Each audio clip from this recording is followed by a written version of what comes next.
Think stately, luxurious British car of the 40s and 50s, and you're probably thinking of Rover or Jaguar. But this is the Riley RMB, and for me, it could be perhaps the best British classic that nobody really talks about. Let's take it for a drive, and I'll explain why.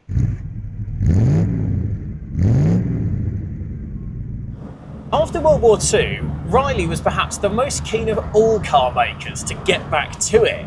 In fact, its RMA was back in production by August 1945 as a rival to the small Wolseleys and Triumphs. And while that was a great start, its other rivals Rover were looking slightly higher up at a car one class bigger with its P3, and Riley had to retaliate.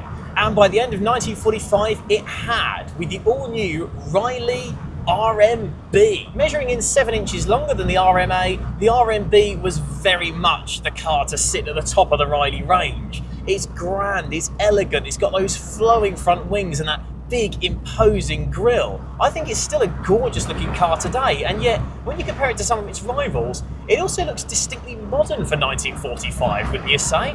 It's aged incredibly well, and for me, it's still a real head turner. And behind its stately, elegant styling, the RMB boasted traditional, proper British luxury inside. You've got this big slab of wood for a dashboard with incredibly comprehensive instrumentation, it must be said. I've got plenty of readouts for everything from my oil pressure to my water temperature. There's a lot of modern cars that don't have as many readouts as this one does. And then you've got these big, proper leather armchairs that you just sink into and are naturally incredibly comfortable, makes you want to put your feet up. And this reassuringly sizable and thin-rimmed steering wheel that feels correct for the period with its little thin metal spokes on it. This is also quite a spacious car, it must be said. I've got plenty of headroom here, I've got quite a nice natural reclined driving position, plenty of knee room, and decent space in the back for 2 more passengers. This is a lovely bit of kit to ride around in, not to mention it's well built. Every bit of trim in here just feels well screwed together and solid and made of proper materials. And even now, as an 80-odd-year-old car driving today, there's no squeaks, there's no rattles, it all fits properly. The incredibly windy day outside is asking a few questions of the slightly aged window seals, but other than that, this is a proper, solid, hewn from granite product. The RMB was built at Riley's Coventry plant until 1949, when its parent company Nuffield merged with BMC, and then by late 49, RMB production was moved to Abingdon, the town of course famous primarily for making MGs. But beyond that slightly tenuous MG connection, the RMB has got something of a sporting edge to it as well. For a start, compared to its Rover P4 rival, it's lower and wider with a wider track and a lower centre of gravity, which helps with high-speed stability and of course with cornering. And then there's the engine of the RMB, a 2.5 litre twin-cam, twin-carb unit producing 100 horsepower. This car, launched in 1946, is capable of over 90 miles an hour. If you put your foot down, it goes. I'm not going to say it's a supercar by any means, but for a car launched in the mid-40s, it's still got remarkable shove. That's 50 miles an hour, and it doesn't seem keen to stop yet. And it's so smooth as well. What a thing. I know cars 20 years newer that wouldn't shift that quickly, that readily as the RMB does. What a thing. Little faint sporty rumble that, to keep the MG connection going, almost sounds a little bit like a B series actually. Amazingly quick, this thing. Not to mention, it's also got hydraulic front brakes and fully independent suspension. So when you actually fling the RMB into a corner, it's incredibly composed for a car of its era too. You're not flailing at the wheel like in an old American film. Thread it through here, left to right, it grips on. One thing you do have to do, when you change gear in the RMB, is take your time though, because Peter, the owner of this car, advises me the flywheel in these cars is massive and incredibly heavy. It's almost like a modern dual mass one, and that means the revs take a long time to go down. So if you need to change gear in an RMB, don't rush it. But it's all right, because when you are in gear, you've got that smooth 2.5 litre power to haul you along. It is impressively quick, that.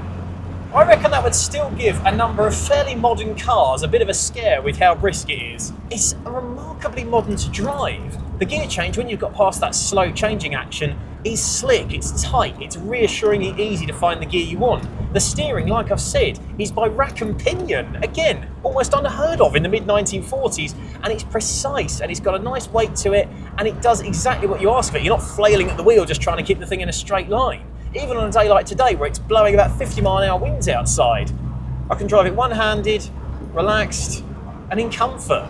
It drives like so much more modern of a car than it is.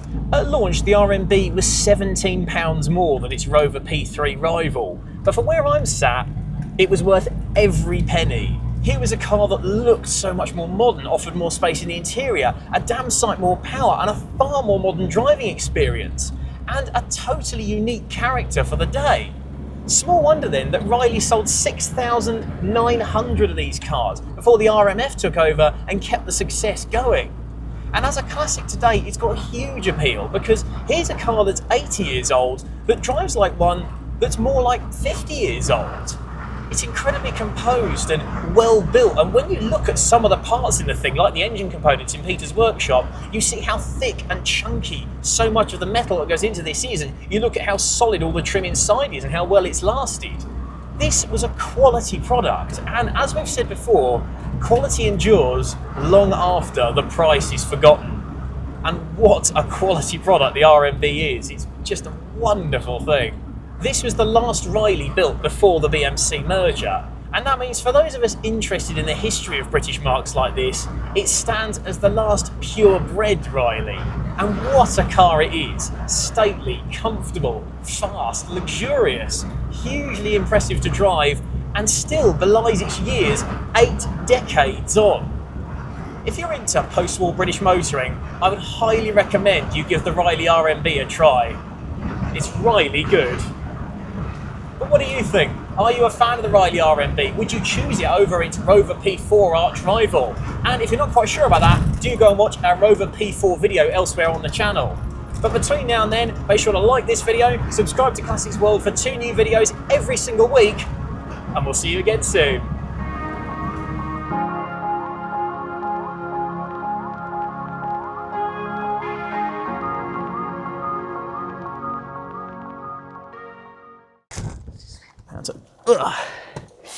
I am not graceful enough to drive a car of this era, and also far too lanky.